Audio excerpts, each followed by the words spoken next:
ना करे आपको कभी लाइफ में हर्निया हो, बिकॉज ये एक ऐसा पेन है जो कांस्टेंट होता है, लंबे समय तक होता है और बहुत ज़्यादा होता है। हर्निया बहुत तरह के पाए जाते हैं, जैसे कि अम्बिलिकल हर्निया है जो नाभि के पास होता है, फीमोरल रीजन में फीमोरल हर्निया होता है, ईसोफिगल हर्निया है। और ये हर्निया और कुछ नहीं है but obstruction production of your organ है, मतलब इंटरनल ऑर्गन जब अपने मसल को चीर कर बाहर आ जाते हैं उसे हम हर्निएटिक कंडीशन कहते हैं। ये कई सारे कॉजेज की वजह से हो सकता है, जैसे कि मसल वीकनेस होना, एज ज़्यादा होना उस वजह से मसल वीक हो जाना, या तो इंटरनल बॉडी में फैट बढ़ जाना, ओबेसिटी बढ़ जाना जिस वजह से प्रेशर क्रिएट करे ऑर्गन, बॉडी में अडीमा होना, वाटर का बढ़ जाना जिस वजह से प्रेशर क्रिएट होता है, हैवी इंटेंस एक्टिविटी को करना जैसे कि हैवी चीज़ों को लिफ्ट करना जो आपकी कैपेसिटी से बाहर है तब प्रेशर लगने की वजह से हर्निया होता है, कांस्टेंट कफिंग हो रहा है, क्रॉनिक कफिंग है तब ये हो सकता है, कॉन्स्टिपेशन कांस्टेंट है तब ये प्रेशर लगाने की वजह से होता है। इन शॉर्ट कोई भी ऐसी चीज़ जो प्रेशर लगाने की वजह से आपके इंटरनल ऑर्गन को पुश कर मसल के बाहर लेकर आती है और muscle weakness is a primary reason for that. तो ये पहले तो ना हो उसके लिए क्या एंटी अवॉइडेंस स्टेप्स ले सकते हैं, because always precaution is better than cure.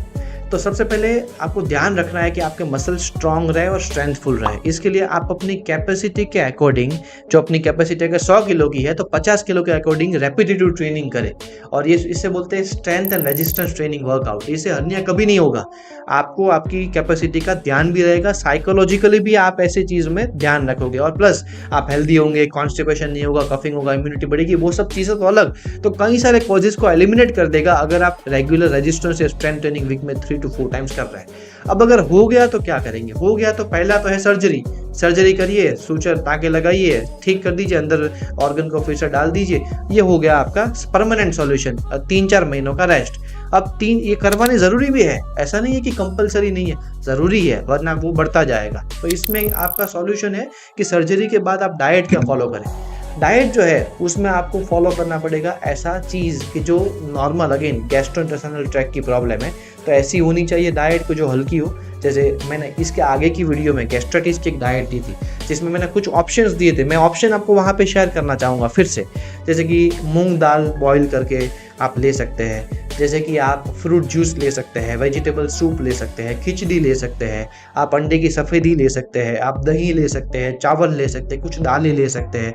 ऐसी चीज़ें वैसे तो हर चीज़ खाई जा सकती है बट बहुत ही हैवी चीज़ जैसे कि मीट जो है उसे अवॉइड करना चाहिए। जैसे बहुत ज़्यादा तली हुई चीज़ है जैसे समोसा है, पेस्ट्री है, केक है, वैसे चीज़ों को अवॉइड करना चाहिए। जैसे कि बहुत ही डेंस चीज़ है जैसे कि स्प्राउट है या कुछ ऐसी चीज़ जो रात को नहीं खाई जैसे कि बिकॉज कॉन्स्टिपेशन क्रिएट करती है, वैसी चीज़ों को अवॉइड करना चाहिए। ऐसे चेंजेस लाने चाहिए। सर्जरी के बाद 5-6 महीनों तक कोई एक्सरसाइज नहीं होती, वॉकिंग होता है बिकॉज इस सर्जरी को टाइम लगता है हील होने में। तो इसमें आपको जैसे ही खत्म हो जाए आपका रिकवरी टाइम, उसके बाद तुरंत स्ट्रेंथ एक्सरसाइज फिर से चालू करने की एडवाइस आपको दी जाती है, बिकॉज रिकवरी आएगी, स्ट्रेंथ होगी तो ही ये रीअकर नहीं होगा, वरना रीअकर भी हो सकता है। और ऑलवेज आपके बैक ऑफ द माइंड में आपकी कैपेसिटी को भापते रहिए। आप ज़्यादा हैवी लिफ्टिंग या ज़्यादा इंटेंस एक्टिविटी जो स्टमक पे लगती है वो ना आए, वैसे फोकस करिए। फीमोरल और अम्बिलिकल हर्निया सबसे कॉमन हर्निया इसमें से एक हर्निया है जो होता है। तो ये हर्निया के ऊपर था मेरा टैग, डॉक्टर गौतम जानी। Will see you in next video.